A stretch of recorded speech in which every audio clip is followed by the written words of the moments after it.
வாழ்நாள் ஸ்போர்ட்ஸ் நேயர்களே அனைவருக்கும் அருணோட வணக்கம். ஸ்போர்ட்ஸ் நிதிஷ். என்ன இதாக வர என்ன இன்ட்ரோ தம்பி தான் வந்து ரோல் என்ன காசு என்ன அவன் ஹெட்டெல்லாம் கேப்ல போட்டு இது பண்ணிட்டு இருந்திருப்பீங்களே. அது எவனா போட்டிருப்பா. அதாவது இன்னைக்கு ட்ரீம் லெவல் எவெல்லாம் ஹெட் எடுத்தாங்கன்னா அவெல்லாம் ஹெட் மேல வந்து ஃபேண்டசி ஹெட் ஃபேண்டசி போட்டாங்கன்னா ஹெட்ல அவனு விட சரி காசு வர தானே. அதான் அது டைலாக் ஒன்று பேச வந்தேன். ஹெட் மேல கிளாத்தை போட்டு போயிட்டாங்க. மொத்தம் துண்டை போட்டு போனதான் கதை. சரி எனக்கு இன்னொன்று தோணுச்சு ப்ரோ. அப்போவே ஒரு பிசர் ஒன்று தட்டுச்சு. சரி ஈடன் கார்டனு சேசிங் கிரவுண்டு எப்படி இவங்க அதனால் நம்ப மாட்டாங்க, பேட்டிங் தான் எடுப்பாங்கன்னு நினச்சேன். ஆனால் நம்ம தலைவர் வந்து மாற்றி நம்ம டிப்பிக்கல் ஆசி மைண்ட் செட் கேப்டன் வந்து என்ன பண்ணாரு, கமின்ஸ் வந்து சேசிங் எடுத்தாரோ அப்பயே ஃபேண்டசி டீம்ல இருந்து ஹெட் அபிஷேக் சர்மா கிஷனை தூக்கிட்டேன். தேவையில்ல இதெல்லவா மூளை அவ்வளோதான். அதேதான் ஆக்சுவலாக நல்ல பொசிஷன்லாம் இருந்திருக்காரு, அது வேற விஷயம். பட் ஆனால் சீரியஸ்லி எஸ்ஆர்ஹெச்சுக்கு வந்து இது ஒரு தேவையில்லாத தோல்வின்னு எனக்கு தோணுது ப்ரோ. ஏன்னா தேவையில்லாத தோல்வி மட்டமான முடிவு எடுத்ததுனால தோத்ததுனாலதான் அப்படி முடிவு புரியல. இல்ல டாஸ் வின் பண்ணதுனாலதான் முடிவு, வின் பண்ணதுனால தோத்த முடிவுன்னு சொல்லுங்க. போன மேட்ச் தோத்தது கமின்ஸையும் பாதிச்சிருக்குன்னு சொல்ல வரேன். ஒரு தோல்வி எல்லாரையும் பாதிக்கும். அது கமின்ஸாவே இருந்தாலும் நீங்க சைலன்ஸ் பண்ணணும்னு நினைச்சா அவங்களையும் சைலன்ஸ் பண்ணுவாங்க. இவங்க நினைச்சு போனது பழைய கேகேஆர் டீமு, அதாவது போன மேட்ச் கேகேஆர் டீமு ஈஸியா முடிச்சு விட்டுருவோம் அப்படின்னு நினைச்சுதான் போனாங்க. அதுக்கு உங்ககிட்ட அந்த அளவுக்கு பவுலிங் இருந்திருக்கணும். இல்ல இதுக்கு என்ன மும்பை இந்தியன்ஸ் அஸ்வினி குமாரை கூட்டு போட வைக்க முடியும்? அர்ஷல் பட்டேல் சிமர்ஜித் சிங் தான். அவங்க போடுற பவுன்சருக்கு தூக்கி எல்லா பாலையும் விளையாடிச்சிட்டு இருக்காங்க ஈஸியா. இன்ஃபேக்ட் அரோரா ராணா வந்து லென்த் பாலா போட்டு விக்கெட் எடுக்கிறாங்க. இவங்க நியூ பால் கிடைச்சி புது அதாவது ஃப்ரெஷ்ஷான பிச்சு கிடைச்சி அதுல தூக்கி பவுன்சரை போட்டு விளையாடிட்டு இருந்தாங்க. ஆக்சுவலா வந்து அதுல ஷமிக்கு ரிதம் இருந்தது. ஷமியை தவிர வேற யாருக்குமே ரிதமும் இல்ல. அதேதான் அவங்க ரன்னா கொடுத்துட்டு இருந்தாங்க. இண்டிவிஜுவல்ல இனிஷியல் பிரேக்ல வந்து விக்கெட் விழுந்தது, அதெல்லாம் ஒத்துக்கிறேன். பட் ஆனால் எனக்கு என்ன ஒரு ஹாப்பினா இருக்குன்னு சொல்லி எனக்கு என்ன ஒரு ஹாப்பினா யாருமே அந்த ஸ்ரீலங்காவோட பிளேயரை மகிமை தெரியாமல் போயிருமேன்ற பயத்தில் இருந்தேன். நல்ல வேலை இந்த சவுத் எஸ்ஆர்ஹெச் வந்து கடைசி நேரத்தில் ஆக்ஷனில் எடுத்து கம்யூனிட்டி மெடிசன் இன்னைக்கு இறக்கிட்டாங்க. இது மூலமா இது மூலமாவது அவருக்கு ஒரு ஃபேம் கிடைக்கட்டும். இதுக்கப்புறமாவது அவருக்கு வந்து இன்னும் நல்லா கொஞ்சம் ஐ மீன் உலகத்துக்கு தெரியட்டும். வேற என்ன செய்ய சிமர்ஜித் சிங் எப்படி ட்ராக் பண்ண தான் போறாங்க. ஓகே, ஆனால் நல்ல பிளேயர் தான் கமிந்த மெண்டிஸ். பார்த்தீங்கல்ல ரைட் ஹேண்ட்ல பால் போட்டாரு, இவன் திரும்பிட்டானே தான் லெஃப்ட்ல போடுறேன் அப்படி வாங்கிட்டு விக்கெட்லாம் எடுத்தாரு. ஆமா, பேட்டிங்லேயும் ஒரு சின்ன கான்ட்ரிபியூஷன், பட் அது பத்தல. இன்ஃபேக்ட் சொல்லணும் அப்படின்னா அண்ட் ஃபர்ஸ்ட் கேகேயோட பேட்டிங்கை பத்தி பேசுறாங்க. நிறைய டிகா இவன் ஆக்சுவலி அருண் சொன்னா ஃபர்ஸ்ட் டிகாக்கு வேணா ப்ரோ, இன்னைக்கு டிகாக்கு வேணா ப்ரோன்னு நிறைய சொன்னேன்ல. ஓகே, திரும்ப ஃபேண்டசி டீமுக்கு நிறைய டிகாக்கு பெருசா ஆட முடியல, சொதப்பிட்டாங்க. இன்னொரு பக்கம் அந்த ரகானே ரகுவன்சி இந்த 6 காம்போ வம்சம் பண்ணிட்டாங்க சீரியஸ்லி. அண்ட் அவங்களோட அந்த பார்ட்னர்ஷிப் சூப்பரா போயிருந்துச்சு. அதுக்கப்புறமா அந்த வெங்கடேஷ் ஐயர் ரிங்கு அந்த பார்ட்னர்ஷிப்பும் சூப்பரா போச்சு. இது ஆர்ஆர், இது விஆர். ஒருவேளை இதையும் உடைச்சிருந்தீங்கன்னு வச்சுக்கோங்களேன், திரும்ப ஆர்ஆர் காம்போ வந்துரும். ரசல் ரமன்தீப் அவங்களும் அடிச்சிருப்பாங்க. கடைசியில எங்கிட்டு போனாலும் அடி உண்டு மோனே அப்படின்ற மாதிரி தான் இருக்கு. அவங்கள விக்கெட் டேக்கிங்ன்ற ஒரு எபிலிட்டி இல்லாம போயிடுச்சு ஆக்சுவலா. யாருக்கு? எஸ்ஆர்ஹெச்சுக்கு. எப்ப எடுத்தாங்க? சரி, இந்த பதில் நல்ல பதில் தான். ஆர்ஆரியே 250 அடிக்க விட்டவங்க தான். நியாயமான பேச்சு. உண்மை, நான் ஆர்ஆர் ஃபேன் தான். பட் சொல்றேன், அவங்களே 246 கிட்ட வந்துட்டாங்க. ஸோ எஸ்ஆர்ஹெச் கிட்ட பேட்டிங் இருக்கு. அந்த பேட்டிங் சக்ஸஸ் ஆச்சுன்னா வின் பண்ணிக்கலாம். இல்லையா முட்டு போக வேண்டியதான். எப்போ சேசிங் சூஸ் பண்ணாங்களோ அப்பயே மேட்ச் முடிஞ்சிருச்சு.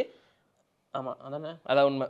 Two err is human bro. What to do something nothing to do, அவ்வளோதான். என்ன விட்டுடு. சரி, ஓகே. ஆக்சுவலாக வந்து கேப்சி மறுபடியும் ரகானே வந்து பொலான்னு பொழந்துட்டாரு.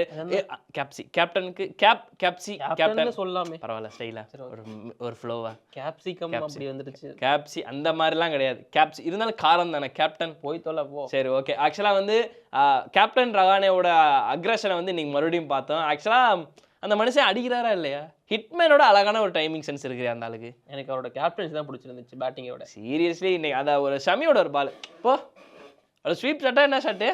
ஸ்லாக் ஸ்வீப்பா? அதுக்கு ஏதாச்சும் ஒரு பேர் வச்சுக்கலாம். ஆனால் ரகானே பேட்டிங் நல்லா இருந்துச்சு. ஆனால் நான் சொல்லுவேன் ரகுவன்ஷி தான் என்னோட ஃபேவரட்னு. ஸோ எனக்கு ரகுவன்ஷி பேட்டிங் ரொம்ப பிடிக்கும். எத்தனை பேருக்கு பிடிக்கும்னு தெரியல. ஆமாம், உங்களுக்கு இல்லையும் பிடிக்கும், அதனால அது தேவையில்லாத கண்டென்ட். ஆனால் அவ்வளோதான் சொல்லுவேன்.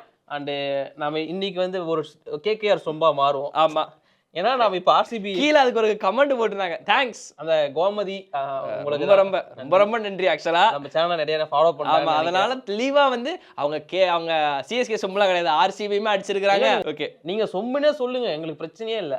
கமெண்ட் பண்ணுங்க, லைக் பண்ணுங்க, ஷேர் பண்ணுங்க, முக்கியமா சப்ஸ்கிரைப் பண்ணுங்க. போகவே மாட்டேங்குதான். ஆமா, அது வேற மனக்கசப்பா இருக்கு. சரி, அது பேசுறதுக்குலாம் எப்படா போகும்னு கேட்கலாம், வழி இல்லை. அதுதான் பார்த்தோம் நீங்க. பட் இன்னொன்னு ப்ரோ, எஸ்ஆர்ஹெச்ல வந்து ஆக்சுவலா ஒரு டீசெண்டான ஒரு குவாலிட்டி பேசுறன்றது ஷமி மட்டும்தான்.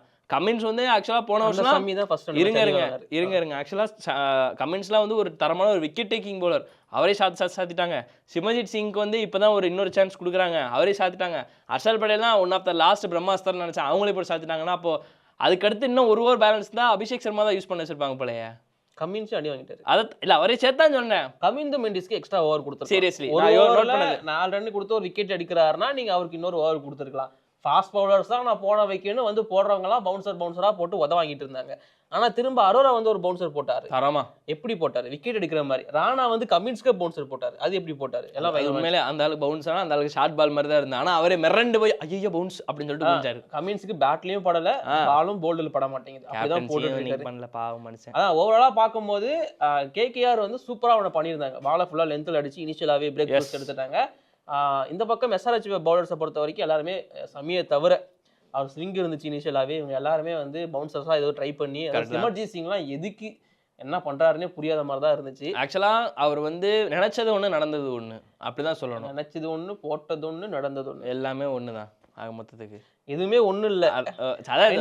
ஆனா பேட்டிங் எஸ்ஆர்ஹெச் பேட்டிங் குள்ளவா அது இனிஷியலா டாப் 3 கன் 3 ஃபயரி 3 அப்புறம் இது பேர்ல வச்சாங்களே ஃபயர் ஓகே எட் ஷேக் கிஷன் 3 டிராகன் என்ன கருமமோ.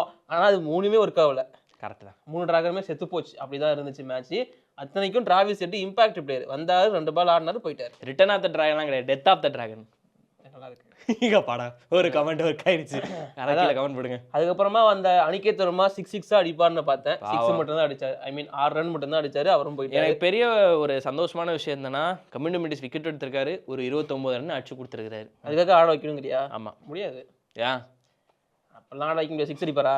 அடிப்பாருங்க. பெருசா அடிப்பாரா? ஆமாங்க, பெரிய 6 வேணும், வெளியே போற மாதிரி. முடியாது, அப்பெல்லாம் முடியாது. அப்ப அனிகேத் வர்மா தான் வைப்போம். இல்ல கமின்ஸ் மெண்டிஸ்க்கு ஒரு நல்ல சான்ஸ் இருக்கு, அதை யூஸ் பண்ணாங்கன்னா யூட்டிலைஸ் பண்ணிக்கலாம் அப்படின்னு நான் சொல்லுவேன். எஸ்ஆர்ஹெச் அவர்கிட்ட இருந்து கண்டிப்பாக அவங்க முல்டரை ட்ரை பண்ணாங்க, பெருசா எஃபர்ட் ஃபுல்லா இல்ல. ஆடம் சாம்பா கொண்டு வர முடியாது. ஆடம் சாம்பா அந்த லிஸ்ட்டை தான் பார்த்துட்டு இருக்க முடியும் கடைசியா. எத்தனை பேர் அதை நீங்க பாத்தீங்கன்னு தெரியல. அதாவது நம்ம கம்யூனிஸ்ட் டாஸை போட்டு அது 11 கொண்டு போய் சாம்பார் இதுல உன் பேர் இருக்கான்னு பாரு, இருக்காது. எப்படி இருக்கும் ஃபாரின் பிளேயர் ஆச்சே, ஒண்ணு இருக்காது. ஓகே அப்படிதான் போயிட்டு இருக்கு. ஆனா எஸ்ஆர்ஹெச் வந்து எப்ப வேணா டேஞ்சர் பீஸா மாறலாம்.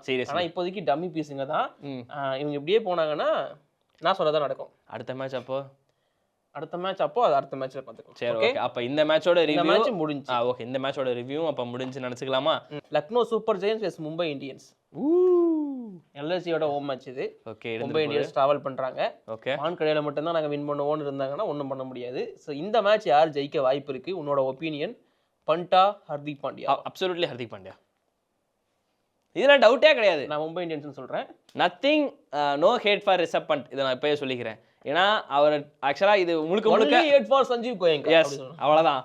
இதே தான் காரணம், வேற எதுவுமே கிடையாது. அவர் வந்து ஆக்ஷனும் சரியா பண்ணல, அது எல்லாமே பண்ணலன்னு தெரிஞ்சுமே வந்து கடைசியில வந்து முக்கியமா அந்த ஜகீர் கான் படம் வர குறை சொன்னாரு. ஐயோயோ சீரியஸா வந்து எனக்கு அஜித் அகர் தான் ஞாபகம், 15 பேர் தானப்பா எடுக்க முடியும் அப்படின்ற மாதிரி அந்த ஒரு குறை சொன்ன மாதிரி இருந்துச்சு. மேட்ச் முடிச்சதுக்கு அப்புறமா அந்த சரி ரிவ்யூ பார்த்தேன். வேணா மீம் எடுத்து வைக்கிறேன் சஞ்சீவ் கோயங்காக ஸ்பெஷலா. இந்த மேட்ச்ல யார் ஹீரோவா இருப்பாங்க? அந்த மேட்ச்லயா Rickelton, Rohit Sharma, Hitman. Oh your choice. யார் வின் பண்ணுவா? மும்பை திலக் வர்மா. நல்ல சாய்ஸ். நான் ரிக்கல்டன். மும்பை தான் வின் பண்ணணும். நாங்க 3 பேருமே, நாங்க 2 பேரும் பிரவீன் கேமராமேன் ப்ரெடிக்ட் பண்ணிருக்கோம். ரோஹித் சர்மா, ரிக்கல்டன், திலக் வர்மா. உங்க சாய்ஸ் யாரு? நாளைக்கு மேட்சுக்கு ப்ளூ இப்பே நான் போட்டு வந்துட்டேன். ஓ சரி, நானும் ப்ளூ தான். அது ப்ளூ இல்ல, நீ எல்எஸ்ஜி இந்த ப்ளூங்க.